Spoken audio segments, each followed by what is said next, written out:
الحمد للہ وحدہ والصلاة والسلام علی من لا نبی بعدہ۔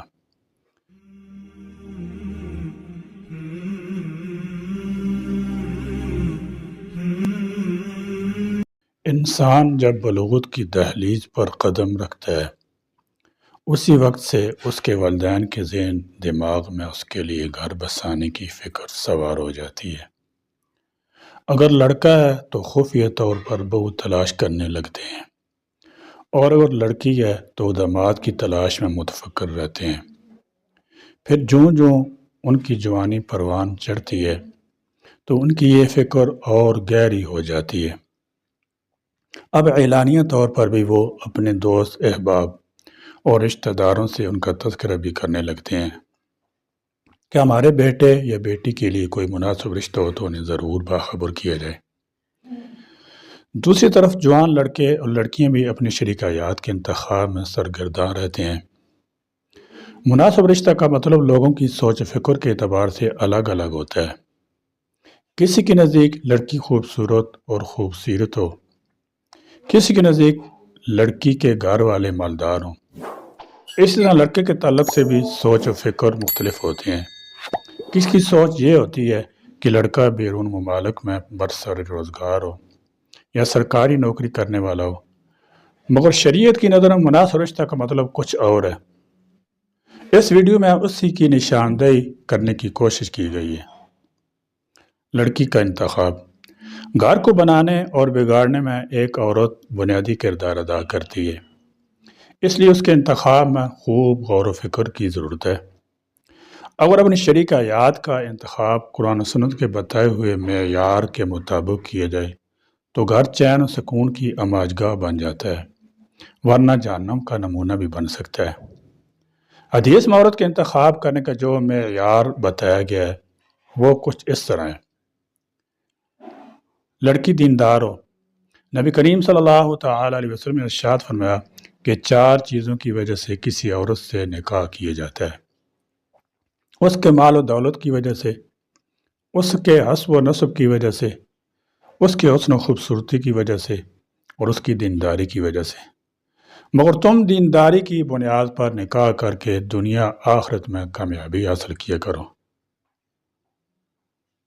فرمایا تنکح المرأة لأربع: لمالها ولحسبها وجمالها ولدینها فاظفر بذات الدین تربت یداک۔ اگر عورت دیندار اور نیک چلن کی حامل ہے تو پورے گھر کو صحیح رخ دے سکتی ہے، بچوں کی تعلیم تربیت اچھی طرح کر سکتی ہے، خود اپنا اور اپنے شوہر کا بلکہ پورے خاندان کا نام روشن کر سکتی ہے، اور اگر خدا نخواستہ بد چلن ہے تو پورے خاندان ہی نہیں بلکہ پورے محلہ کو بدنام بھی کر سکتی ہے۔ اس لیے لڑکی کے انتخاب میں اس کی پاک دامنی اور دینداری کو معیار بنانا چاہیے۔ عورت کے دیندار ہونے کا مطلب یہ نہیں ہے کہ صرف صوم و صلات کی پابند ہو، بلکہ مطلب یہ ہے کہ فرائض واجبات کو ادا کرنے والی ہو، سنتوں کی پابند ہو، مستحب امور کی بیعت الوسع ادا کرنے والی ہو، تلاوت قرآن تسبیحات کی دلدادہ ہو، اخلاق کردار اچھے ہوں، باادب اور باحیا ہو، بڑوں کا ادب و احترام کرنے والی ہو اور چھوٹوں پر شفقت کرنے والی ہو، صبر و تحمل کرنے والی ہو، پردہ میں رہنے والی ہو، اپنے شوہر کی اطاعت فرمانبرداری کرنے والی ہو، ان کی خدمت کو سعادت سمجھنے والی ہو، گھریلو کام کاج حسن نیت خوشی بخوشی انجام دینے والی ہو، پڑوسی کے حقوق سے واقف ہو، بات بات پر غصہ نہ کرنے والی ہو اور جھگڑا کرنے والی نہ ہو، غیر محرم سے بات کرنے والی نہ ہو، فیشنیبل کپڑے نہ پہننے والی ہو، آج کے ماحول میں زیادہ خرچہ کرنے والی نہ ہو، اپنے شوہر کی عزت و آبرو اس کے مال و دولت کی حفاظت کرنے والی ہو، یعنی اپنے شوہر کی عزت و آبرو اس کی مال و دولت کی حفاظت کرنے والی ہو، معاملات میں پکی ہو، دوسرے کے حقوق ادا کرنے والی ہو۔ ایسی عورت کو دیندار عورت کہا جاتا ہے۔ اور گھر کی ملکہ ایسی ہوگی تو یقیناً گھر کے دیگر افراد اور ایسی عورت سے ہونے والی اولاد بھی نیک اور صالح ہوگی، جو نہ صرف دنیا میں خیر و برکت کا باعث ہوگی بلکہ آخرت کے لیے بھی سرمایہ نجات ہوگی۔ ایسی عورت کے بارے میں حدیث میں کہا گیا ہے کہ ساری دنیا سرمایہ آخرت ہے اور دنیا میں بہترین سرمایہ نیک بیوی ہے۔ الدنیا متاع و خیر متاع الدنیا المرأۃ الصالحہ۔ ماں باپ کا اثر ان کے بچوں پر پڑتا ہے، بچے بھی ان کے رنگ میں رنگنے کی کوشش کرتے ہیں۔ ماں اولاد کے لیے پہلی دستگاہ ہوتی ہے، اس لڑکی کے انتخاب میں اس کی پاک دامنی اور دینداری کو معیار بنانا چاہیے۔ اس کے برخلاف اگر جہیز کی لالچ میں لڑکی والوں کی مالداری کو معیار بنایا گیا تو مال چونکہ آنے جانے والی چیز ہے، اس لیے جہیز ملنے والی اشیاء بھی ایک دن ختم ہو جائیں گی اور پھر میاں بیوی میں دراڑیں پیدا ہونے لگیں گی۔ نیز جہیز کی خواہش رکھنے یا اس کا مطالبہ کرنے کی وجہ سے داماد بیوی کے میکہ والوں کی نظروں میں گر جائے گا۔ محبت کرنے والی ہو، ہر انسان محبت کا بھوکا ہوتا ہے، ہر ایک کی خواہش ہوتی ہے کہ دوسرا اس پر اپنی محبت نچھاور کرے، محبت بھرے دو بول بول دے۔ جب شوہر باہر کے کام کاج تھکا ہارا گھر واپس آتا ہے تو اس وقت پیش کردہ پانی کا ایک گلاس اس کی خشک رگوں کو سیراب کر دیتا ہے۔ اس طرح بیوی کی محبت کے دو بول اس کے وجود میں کیف و سرور پیدا کر دیتے ہیں، اس کے دل کو سرور اور دماغ کو سکون پہنچاتے ہیں۔ زیادہ بچے جننے والی ہو، نکاح کا مقصد نسل انسانی کی بقا اور امت محمدی کے افراد میں اضافہ کرنا بھی ہے، اس لیے نبی کریم صلی اللہ تعالی علیہ وسلم نے ایسی عورت سے نکاح کرنے کی ترغیب دی ہے جو بہت زیادہ بچے جننے والی ہو۔ ایک صحابی نے آپ صلی اللہ تعالی وسلم سے پوچھا کہ اے اللہ کے رسول، ایک عصب نسب اور حسن جمال والی عورت پر میں فریفتہ ہو گیا ہوں، مگر وہ بچہ نہیں جنے گی، تو کیا میں اس سے نکاح کر لوں؟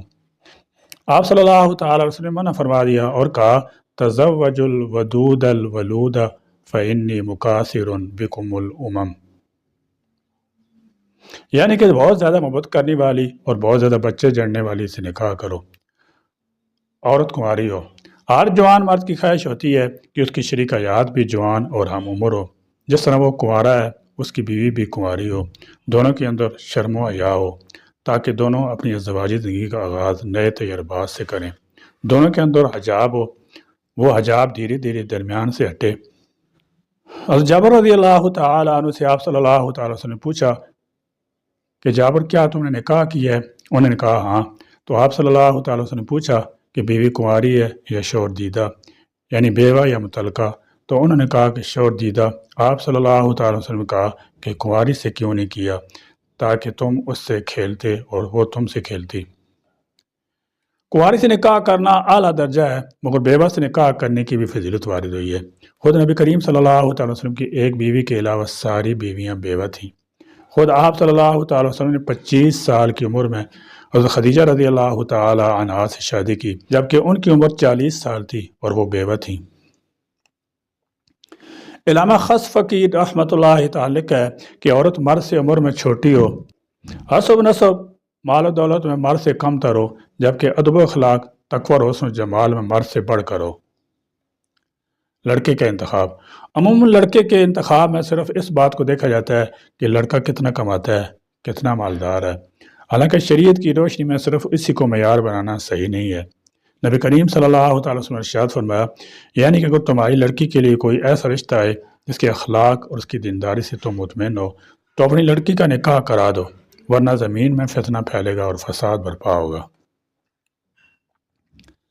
لڑکے کے دیندار اور حسن اخلاق کا حامل ہونے کا مطلب صرف یہ نہیں ہے کہ لڑکا صوم و صلات کا پابند ہو، بلکہ فرائض ادا کرنے والا ہو، سنت کا پابند ہو، سنن مستحبات پر بھی عمل کرنے والا ہو، اپنی ذمہ داریوں سے خوب واقف ہو، بیوی کے حقوق کو بحسن خوبی ادا کر سکتا ہو، فاسق فاجر نہ ہو، حسن اخلاق کردار کا پیکر ہو، کسب معاش کے لیے تگ و دو کرنے والا ہو، محنتی اور جفاکش ہو، بیوی بچوں پر خوش دلی سے خرچہ کرنے والا ہو، لالچی اور بخیل نہ ہو، جری اور بہادر ہو، لاپرواہ اور نکما نہ ہو، بیوی کی عزت ابرو کی حفاظت کرنے والا ہو، بیوی کے ناز و نخرے برداشت کرنے والا ہو، بیوی پر ظلم کرنے والا نہ ہو، گالم گلوچ مار پیٹ کرنے کا عادی نہ ہو۔ اگر لڑکا دیندار اور حسن اخلاق کا حامل ہوگا تو وہ ہر میدان میں کامیاب ہوگا، جہیز کا مطالبہ نہیں کرے گا، بیوی اور اس کے میکہ والوں کے ساتھ اچھے اخلاق سے پیش آئے گا، ان کی عزت کرے گا، بیوی کے حقوق کو ادا کرے گا۔ اس حدیث میں ان لوگوں کے لیے بڑی نصیحت ہے جو محض مالدار لڑکے کے لیے انتظار میں اپنی جوان بیٹوں کو بٹھا رکھتے ہیں اور ان کی زندگی کا اہم ترین حصہ یوں ہی لڑکا دیکھنے اور دکھانے میں گزر جاتا ہے، اور نوبت یہاں تک پہنچ جاتی ہے کہ اخیر وقت میں کسی بھی طرح کا کوئی بھی لڑکا انہیں شادی کرنے کے لیے تیار نہیں ہوتا۔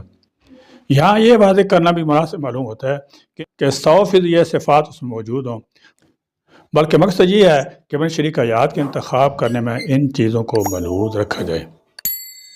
نکاح سے قبل شریک حیات کو دیکھنا رشتہ نکاح کی پائیداری اس بات پر منحصر ہے کہ دونوں میاں بیوی کے درمیان کس قدر پیار و محبت ہے۔